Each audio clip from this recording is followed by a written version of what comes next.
नमस्कार।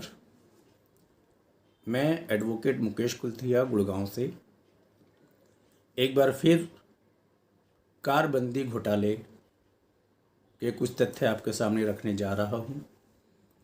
मेरी कई वीडियोज़ आप लोगों ने देखी होंगी।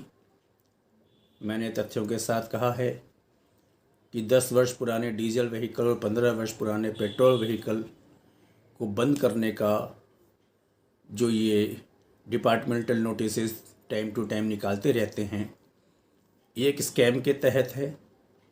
ये हिंदुस्तान के सबसे बड़े घोटालों में से एक घोटाला है, जिसका मकसद आम इंसान को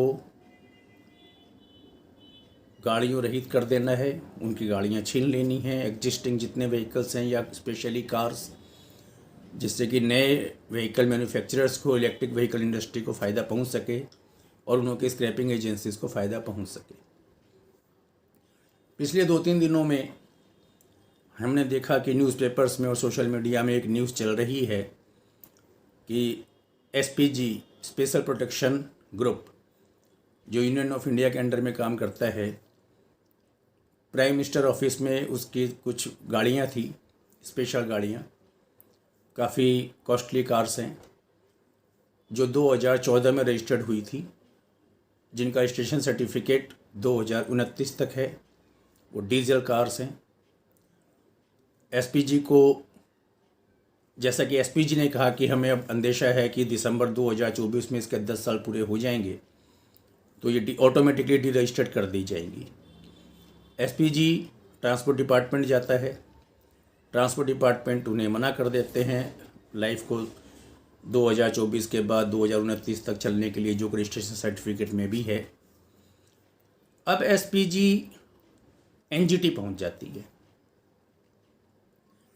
मैंने आपसे कई बार कहा है कि कई ऐसे पिटिशंस मेरी नॉलेज में हैं जो या तो अनजाने में कमज़ोर बनाई गई हैं या जानबूझकर एक बनावटी पिटिशन बनाई गई और उसके बाद वो हाई कोर्ट, सुप्रीम कोर्ट और एनजीटी में डाली गई, जिनमें तथ्य ही कुछ और थे। वो पिटिशंस इस मकसद से सरकार के इशारों पर डाली गई ताकि उनके ऑर्डर भी उसी तरीके के आएँ और फिर ये जनता में जाके कहें कि देखिए जी, सुप्रीम कोर्ट ने बैन कर दी, हाई कोर्ट ने बैन कर दी, एनजीटी ने बैन कर दी। अब सवाल यहाँ पे एनजीटी की भूमिका पर भी उठता है। एसपीजी की ये पिटिशन भी मुझे तो बनावटी लगती है। गुड़गांव कोर्ट से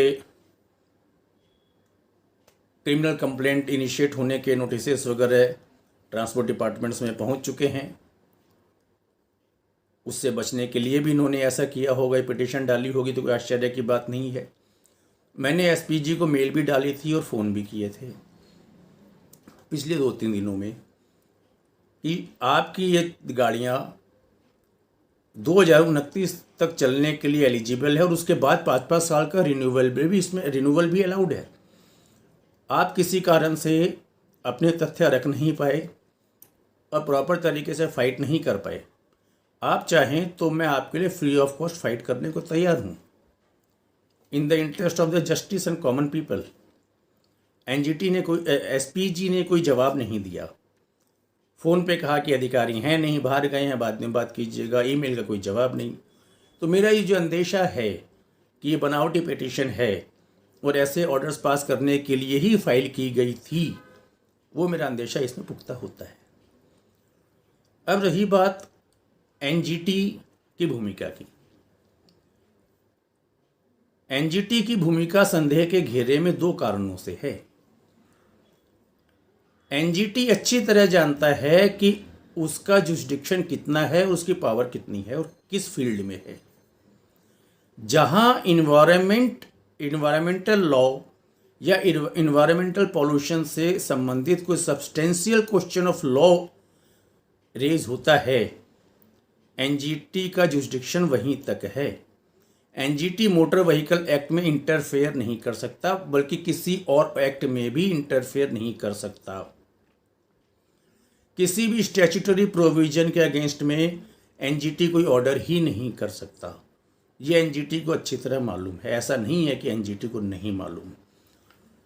पहली बात तो ये पिटीशन एनजीटी में जानी ही नहीं चाहिए थी। एनजीटी का जुरिसडिक्शन ही नहीं है। मोटर व्हीकल एक्ट से संबंधित मामला है, लॉ कंप्लाई नहीं हो रहे, आप सिविल सूट में जाइए या आर्टिकल 227 में जाइए या आर्टिकल 32 में जाइए। लेकिन एसपीजी जाती है एनजीटी में और वहाँ पर एनजीटी में ट्रांसपोर्ट डिपार्टमेंट दिल्ली से ऑफिसर्स अपीयर भी होते हैं। ट्रांसपोर्ट डिपार्टमेंट ऑफिसर्स जो नोटिफिकेशंस और जजमेंट्स एनजीटी में रखते हैं वो पुरानी गाड़ियों की लाइफ और रिन्यूअल से संबंधित है ही नहीं। वो नई गाड़ियों के euro 1, euro 2, euro 3, euro 4, euro 6 से संबंधित नई गाड़ियों की रजिस्ट्रेशन से संबंधित है। और एनजीटी उन तथ्यों पर यकीन करती है। एनजीटी के ऑर्डर के एक पैराग्राफ में लिखा हुआ है कि जो लेटेस्ट लॉ एक है 2023 में जो इंट्रोड्यूस किया गया है वो जनरल इन पब्लिक है, वो दिल्ली एनसीआर में लागू नहीं होता। और एक ऑर्डर सुप्रीम कोर्ट का एनजीटी ने रेफर करके कहा कि ये सुप्रीम कोर्ट का ऑर्डर है लेकिन ये दिल्ली एनसीआर में लागू नहीं होता। अब दिल्ली एनसीआर में अगर भारत का कानून नहीं लागू होता या सुप्रीम कोर्ट की जजमेंट भी लागू नहीं होती तो क्या वह एनजीटी के जजमेंट लागू हो सकते हैं? क्या एनजीटी सुप्रीम कोर्ट और हमारे लॉ से ऊपर है? नहीं है। लॉ के ऊपर जाके या लॉ के अगेंस्ट में जाके कोई ऑर्डर पास करे, एनजीटी के पास ऐसी कोई पावर नहीं है, ना ही सुप्रीम कोर्ट के पास ऐसी पावर है। सुप्रीम कोर्ट ने जो पुराने व्हीकल बंद किए थे वो कमर्शियल व्हीकल्स थे, दिल्ली के blue line, green line buses और वो काली पीली टैक्सीज वगैरह, जिन्हों के 15 वर्ष 2 अक्टूबर 1998 में पूरे हो चुके थे। उसके बाद किसी गाड़ी पर कोई पाबंदी सुप्रीम कोर्ट ने नहीं लगाई, बल्कि सुप्रीम कोर्ट ने उसके बाद डायरेक्शंस दिए थे कि सन 1999 या 2000 से जो व्हीकल रजिस्टर्ड होंगे that should be under euro norms. बाद में सुप्रीम कोर्ट ने कहा कि डीजल व्हीकल्स भी यूरो नॉर्म्स के अंडर में रजिस्टर्ड होने चाहिए। वैसा ही हो रहा है, ये लॉ बन गया था। एनजीटी के जो 2015 के ऑर्डर्स का हवाला या ट्रांसपोर्ट डिपार्टमेंट और एनजीटी खुद दे रही है। एक्चुअली एनजीटी के ऑर्डर्स 2015 वाले जो हैं वो 2014 के ऑर्डर्स के कंटिन्यूएशन में है। एनजीटी ने खुद कहा उन गाड़ियों को बंद किया था, रजिस्ट्रेशन करने से मना किया था जिन्हों के 15 वर्ष दिसंबर 2014 में पूरे हो चुके थे, यानी 1999 तक वो रजिस्टर्ड हुए थे। सन 2000 से निर्मित और रजिस्टर्ड किसी वाहन पर या 2001 से रजिस्टर्ड और निर्मित किसी वाहन पर कोई पाबंदी न तो लॉ में है, न सुप्रीम कोर्ट ने लगाई है, न एनजीटी ने लगाई है। कल तक मैं कहता था कि ट्रांसपोर्ट डिपार्टमेंट्स एनजीटी और सुप्रीम कोर्ट के झूठे हवाले देकर आपकी गाड़ियों को बंद कर रहा है, लेकिन 22 मार्च 2024 को एनजीटी ने जो ऑर्डर पास किए एसपीजी के मैटर में, उन वो ऑर्डर्स चूंकि पब्लिक डोमेन पे हैं उसके ऊपर हम डिस्कस कर सकते हैं। उसको आप कंटेम्प्ट ऑफ कोर्ट या कंटेम्प्ट ऑफ लॉ नहीं कह सकते। ऑर्डर पे डिस्कस करना कंटेम्प्ट नहीं होता। उन ऑर्डर्स में खुद एनजीटी ने दिल्ली ट्रांसपोर्ट डिपार्टमेंट के इरिलेवेंट डॉक्यूमेंट्स को रिलाई करते हुए फिर वो ऑर्डर पास किए हैं जो इस मैटर पुरानी गाड़ियों के लाइफ और रिन्यूअल से रिलेटेड है ही नहीं, बल्कि नई गाड़ियों के रजिस्ट्रेशन से रिलेटेड है। और एनजीटी के पास पावर ही नहीं है व्हीकल के लाइफ को डिसाइड करने की। Vehicle car motor vehicle act से गवर्न होते हैं। मोटर व्हीकल एक्ट में जो प्रोविज़न है आज की तारीख में, पेट्रोल हो या डीजल, निजी व्हीकल्स की लाइफ 15 साल है और 15 साल के बाद फिर वो 5-5 साल के लिए रिन्यूवल भी है, अलाउड है, परमिटेड है। उस प्रोविज़न का जिक्र न तो एनजीटी कर रहा है इन ऑर्डर्स में, न दिल्ली ट्रांसपोर्ट डिपार्टमेंट कर रहा है, न मिनिस्ट्री रोड ट्रांसपोर्ट कर रही है। ऐसा नहीं है कि ये तीनों अज्ञानी हैं, इनमें ज्ञान नहीं है। या ये कानून नहीं जानते। ये सब जानते हैं, लेकिन चूंकि मैंने कहा कि ये देश के सबसे बड़े घोटाले में से एक है, इसीलिए पता नहीं किसको कहाँ मजबूर किया जा रहा है गलत काम करने के लिए, इस घोटाले में शामिल होने के लिए। और आज 2 दिन बाद नितिन गडकरी जी की एक ट्वीट आ जाती है कि पेट्रोल या डीजल व्हीकल से मैं 100% निजात दिलाऊंगा। तो क्या एनजीटी, ट्रांसपोर्ट डिपार्टमेंट और बाकी डिपार्टमेंट्स नितिन गडकरी जी की जो ये महत्वाकांक्षा है या जो उनके ये आदेश हैं एक तरीके से, उनको पूरा करने के लिए ऐसा कर रहे हैं?